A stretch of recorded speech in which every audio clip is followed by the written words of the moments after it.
Saudações, alunos e alunos da Uniara, a nossa amada comunidade de Araraquara e região. Estamos aqui em mais um episódio do podcast Nosso Direito para continuar a nossa conversa com o Dr. Gabriel Moura sobre o assunto de extrema importância para a nossa sociedade: saúde mental no ambiente de trabalho e a ótica do direito. Então vamos continuar, doutor. Prazer recebê-lo. Tiago, apresente-se para a gente continuar essa nossa conversa importante. Sim, foi muito importante, João Gabriel, Dr. Gabriel, esse bate-papo e fazendo aquela saudação especial à nossa Universidade de Araraquara, nosso magnífico reitor, professor Dr. Luiz Felipe Cabral Mauro, pela confiança, disponibilidade do espaço, saudar o nosso professor, chefe do Departamento de Ciências Jurídicas e o coordenador do nosso curso de Direito, professor Dr. Fernando Passo, e nossa equipe aqui de produção, na pessoa do Fagner, toda a equipe, por nos preparar com tanto carinho esse cenário e todos os preparativos. Muito bom, tema muito em alta, principalmente após o nosso estado pandêmico, a saúde mental. É um assunto que é multidisciplinar, tem que ser analisado não só na questão médica, mas principalmente na seara jurídica também, né, de Sim. como os trabalhadores, as empresas devem atuar de forma até preventiva para que o trabalhador não fique mais estressado do que Sim. comumente está, né? Então, creio que é um tema muito importante para debatermos. Perfeito. Doutor Gabriel, eu vi o Leandro Carnal, não sei se você conhece, filósofo, falando sobre a saúde mental no trabalho. Ele falou uma coisa legal, que na pandemia, além do vírus, né, a gente teve uma epidemia de burnout.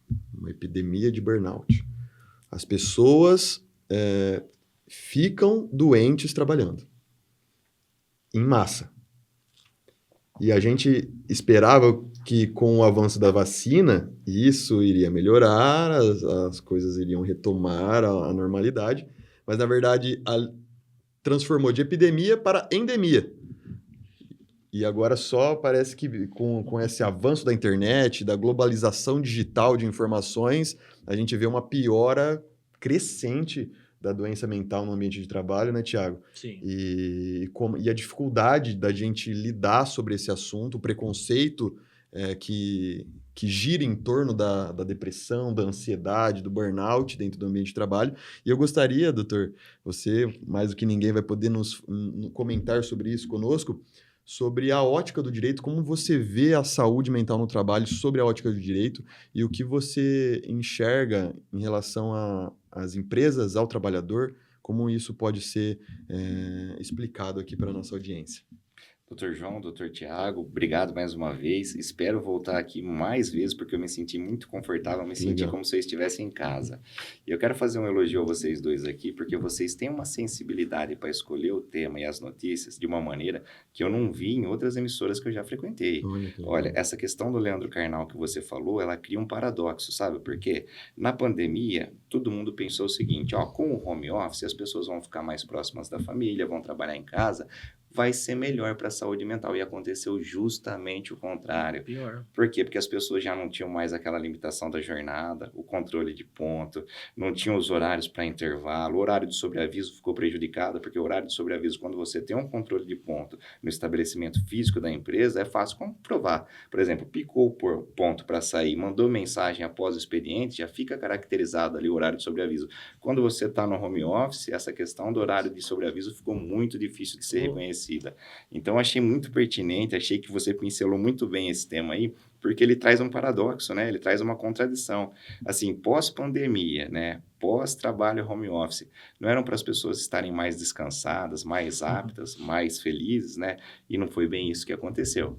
Agora a gente vai trazer alguns detalhes aqui, algumas informações. Esse tema saúde mental foi o que acabou hypando também na minha advocacia digital. O pessoal começou a gostar desse tema, me convidar para debater, para conversar. Então, é um tema que eu gosto de falar muito sobre, porque eu já falo com uma certa liberdade, com uma certa confiança, né? Para você ter uma ideia, a pandemia foi meados de 2019 e 2020, Isso. Correto? Isso Em mesmo. 2022, apenas em 2022, a OMS classificou o burnout como uma doença laboral. Olha Até só. então, o burnout não tinha essa classificação, né? E qual que foi a relevância disso? Quando você classifica um problema de saúde, uma patologia como doença laboral, você presume o nexo causal de responsabilidade, porque se é uma doença laboral, é evidente que ela advém do trabalho. Então, isso trouxe para o trabalhador uma estabilidade provisória quando ele é afastado pelo burnout, né, de 12 meses, quando ele tem um afastamento superior a 15 dias pela Previdência Social, ali no Código B91, auxílio doença acidentária, e ele retorna ao trabalho, nesse retorno ele não pode ser dispensado nos próximos 12 meses. Se ele for dispensado, a empresa tem que remunerar ele em casa, né, e converter esse salário mensal dele nesse período de 12 meses em uma parcela única de indenização. Mas não só isso, olha que outras questões interessantes surgiram. A questão do dano moral. Ficou muito evidente, né? Ficou muito sobressaliente a questão do dano moral para a pessoa que sofre com um burnout, uma depressão, um turnover, uma ansiedade crônica, né? A questão da limitação funcional, porque muitas vezes, dependendo da gravidade do quadro, da patologia de saúde mental, essa pessoa não consegue retornar às atribuições com a mesma funcionalidade que ela desempenhava. Então, o médico ali, seja do INSS ou da junta médica municipal, dependendo do órgão a que for vinculado, esse trabalhador, esse colaborador, ele vai fazer uma análise, ele vai falar assim, olha, o quadro de depressão e ansiedade desse colaborador é tão crônico que ele não se encontra apto por um período para exercer as atividades dele. E esse período em que ele ficar inapto, isso é passível de indenização, né? O que nós chamávamos de pensionamento vitalício, aqui vai ser um pensionamento vitalício temporário. Por quê? Porque as doenças mentais, elas têm algumas características próprias, que são a possibilidade de reversão do quadro. Diferente de quando você perde um dedo, né, de quando você perde um braço, que você vai ali para a SUSEP, que é a tabela de superintendência de seguros privados, né, e ela te traz parâmetros, né, em percentuais para indenização relacionada à perda de cada membro. Então, essas pessoas hoje que têm depressão, que têm uma ansiedade, que têm um burnout, eles vão ter direito também a esse pensionamento vitalício até a reversão do quadro da patologia de saúde mental. Que maravilha. Então você vê que o direito ele precisa acompanhar as tendências, né? Com certeza. E como eu visualizo muito a responsabilidade desse burnout também por conta das plataformas digitais que hoje eu digo que o celular é um novo órgão do corpo humano, né? Sim.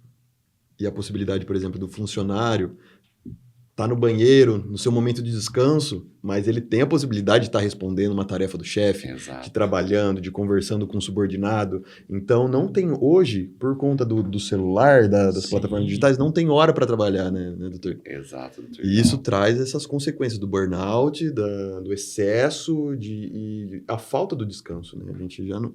E o direito, ele precisa olhar para isso e ver, tentar trazer uma Exatamente. solução. E como você vê que as empresas precisam se adequar, como as empresas precisam se adequar a isso?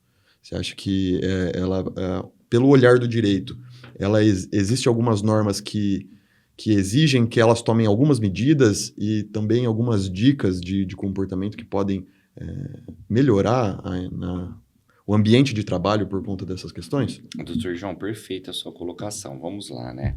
É igual você falou, o brasileiro ele tem a mania de romantizar o excesso de trabalho. Eu não sei se foi uma Sim. herança italiana, portuguesa, mas assim, a gente romantiza. Parece que se você não está trabalhando, né, mesmo que fora do expediente, alguma coisa está errada. E não é assim, né?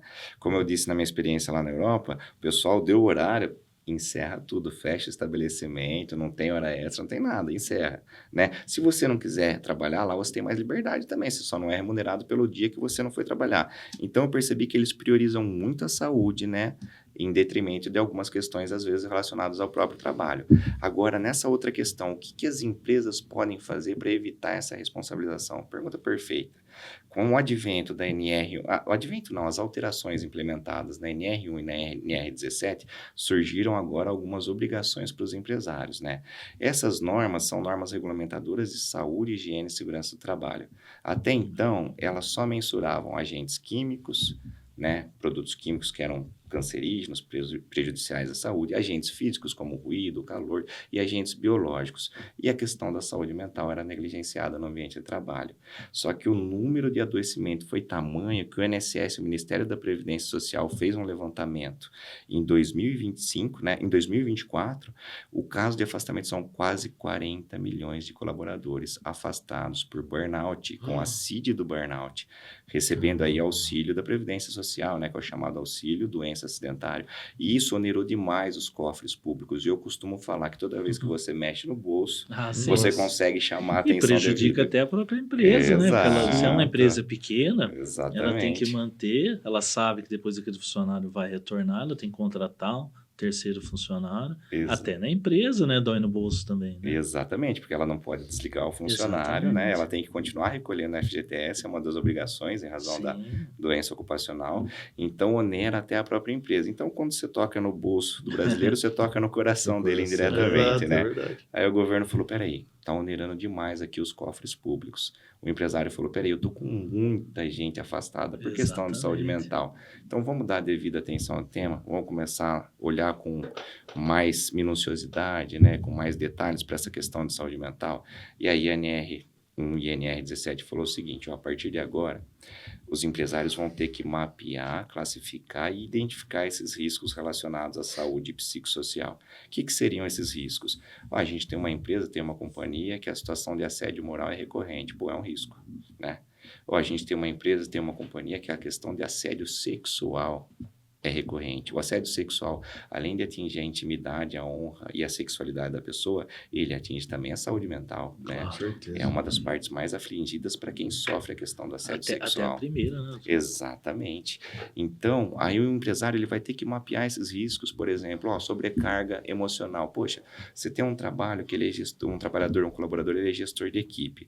O cara tá de férias, você tá ligando e solicitando ele. O cara tá viajando a trabalho, você tá perguntando questões do trabalho aqui da filial onde ele presta. Ou seja, evidentemente que ele está sendo sobrecarregado. Então, essas situações de sobrecarga emocional, né, todas essas questões que podem caracterizar um risco psicossocial, elas vão ser mapeadas agora. Então, eles vão mapear todos esses riscos, né? A gente costuma dizer que nas normas regulamentadoras a gente tem 2 instrumentos. Eu vou tentar ser um pouco didático. Um é o PGR, que é o Plano de Gerenciamento de Riscos, onde ele analisa todos os riscos da empresa, o KNAI da empresa, o setor de atuação e tudo mais. E o outro é o GRO, Gerenciamento de Risco Ocupacional, que ele vai trazer os instrumentos para implementar aquelas mudanças que foram classificadas como necessárias pelo PGR. E quais seriam esses instrumentos? Hoje o empresário vai ter que colocar na companhia dele um canal de escuta ativa, onde o trabalhador pode denunciar uma situação de sobrecarga emocional, seja um assédio sexual, assédio moral, ou até mesmo um esgotamento psicológico, para o RH, preservando o anonimato dele, e a empresa vai ter que ter uma postura com relação a isso, né? Porque depois, quando o auditor fiscal do trabalho for lá, ele vai querer a relação de todas essas denúncias, todos esses relatórios e tudo mais. Importante, hein? Exatamente. Então, é muito importante. Hoje, as companhias, elas têm que colocar ali um profissional especialista da área de psicologia ou psiquiatria, que ao menos uma vez por mês preste suporte a esses colaboradores que não estão se sentindo bem ou que estão se sentindo sobrecarregados.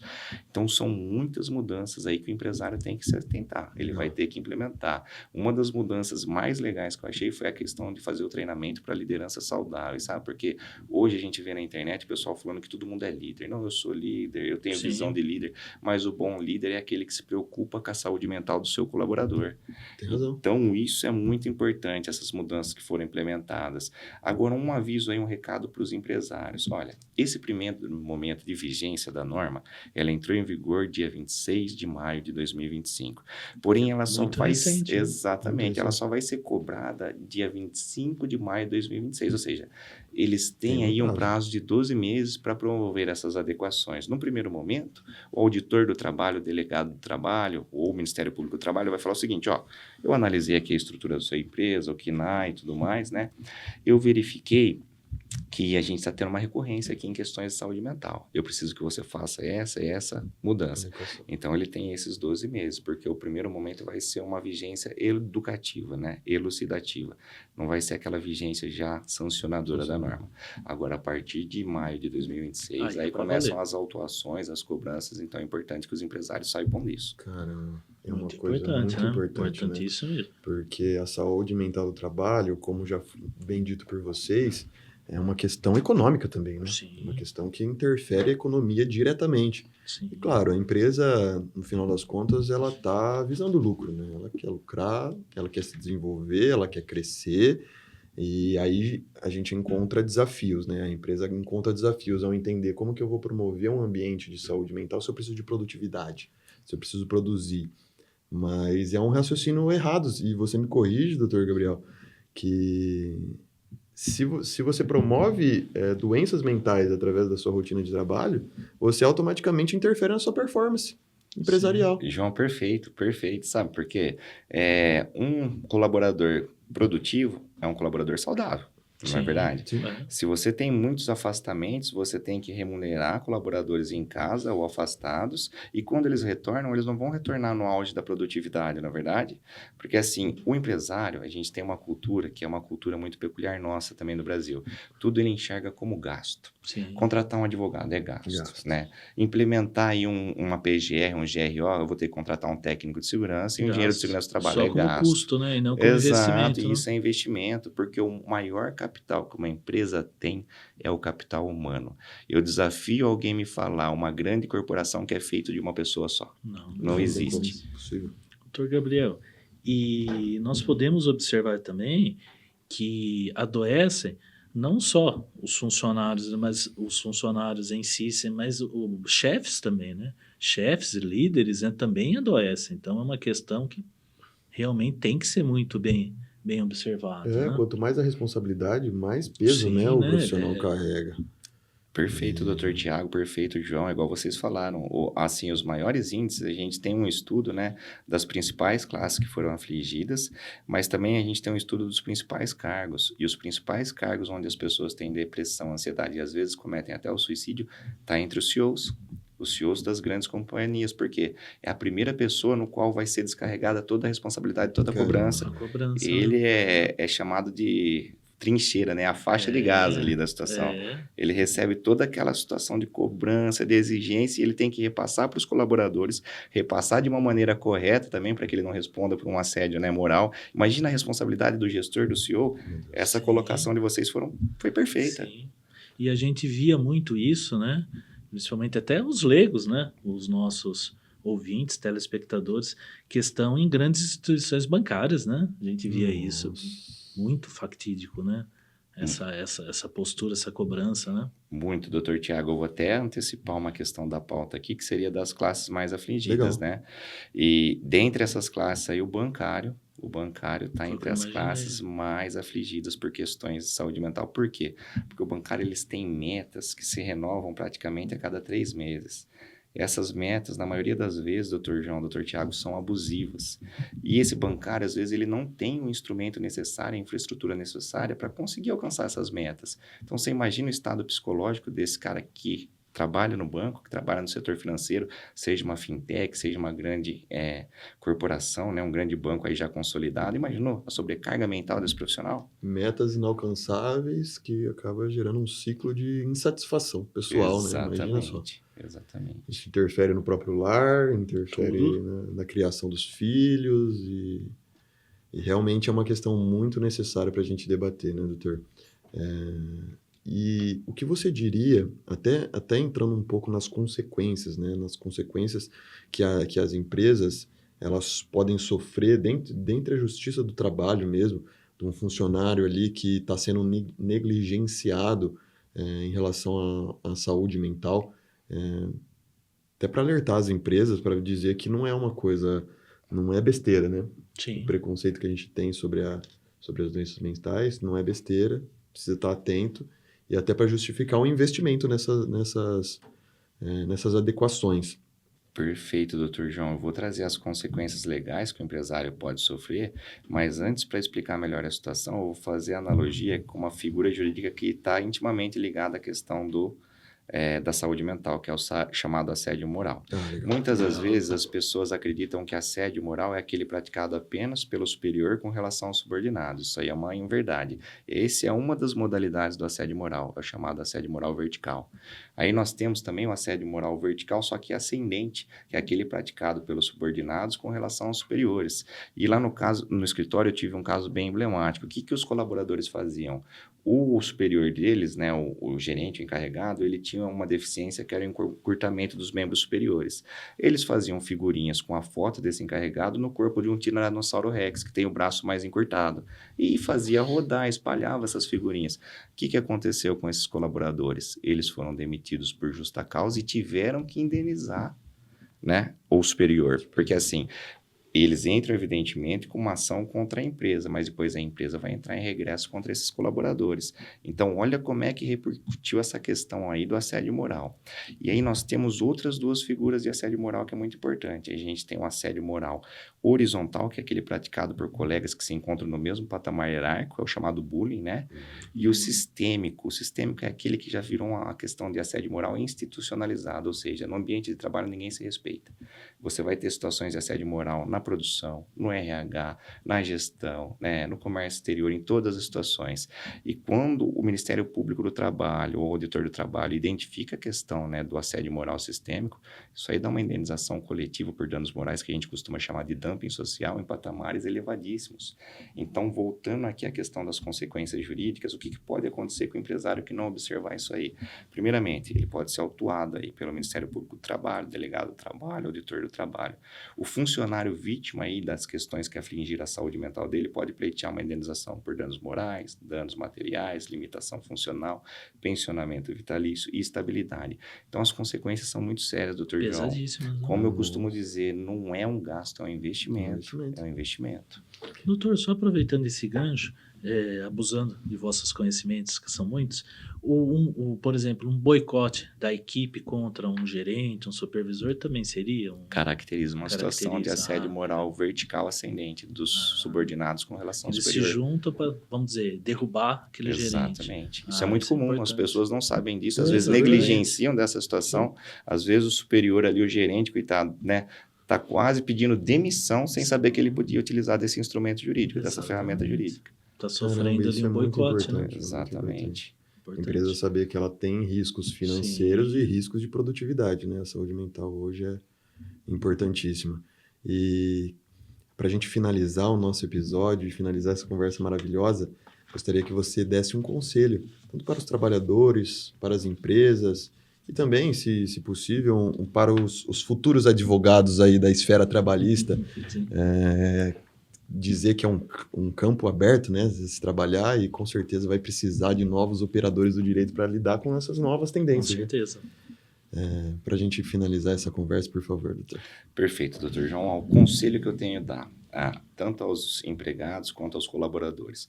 Aos empregadores, que eles promovam as adequações necessárias nesse tempo hábil de 12 meses, evitando autuações, indenizações e ações trabalhistas.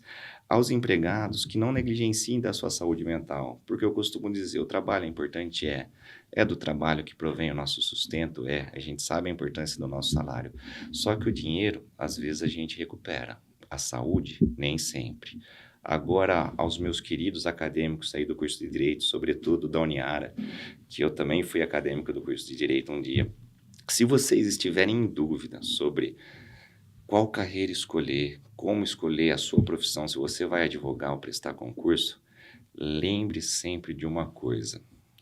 Escuta o seu coração, escolhe aquilo que faz com os seus olhos brilhem, escolhe aquilo que faz o seu olho brilhar, aquilo que você vai fazer no seu dia a dia, não apenas pela contribuição financeira, pela contraprestação financeira.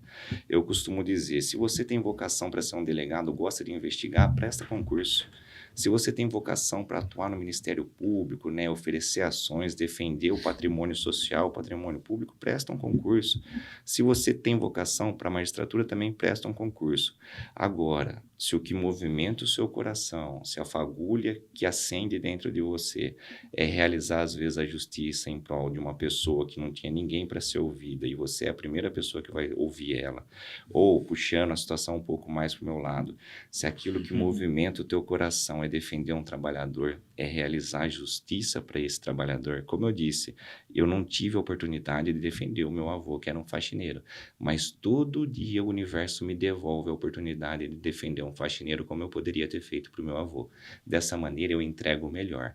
E as consequências financeiras, o retorno financeiro, é praticamente uma consequência lógica e natural do trabalho bem desenvolvido e desenvolvido com o coração, com a vocação que você nasceu para fazer. É esse o recado que eu deixo para vocês. Maravilhoso, hein, doutor Muito Thiago? bom, Que muito episódio bom. maravilhoso. Com isso a gente Muito bom encerra mesmo, magnífico. nossa conversa com o doutor Gabriel, nosso episódio aqui do Nosso Direito, e até a próxima.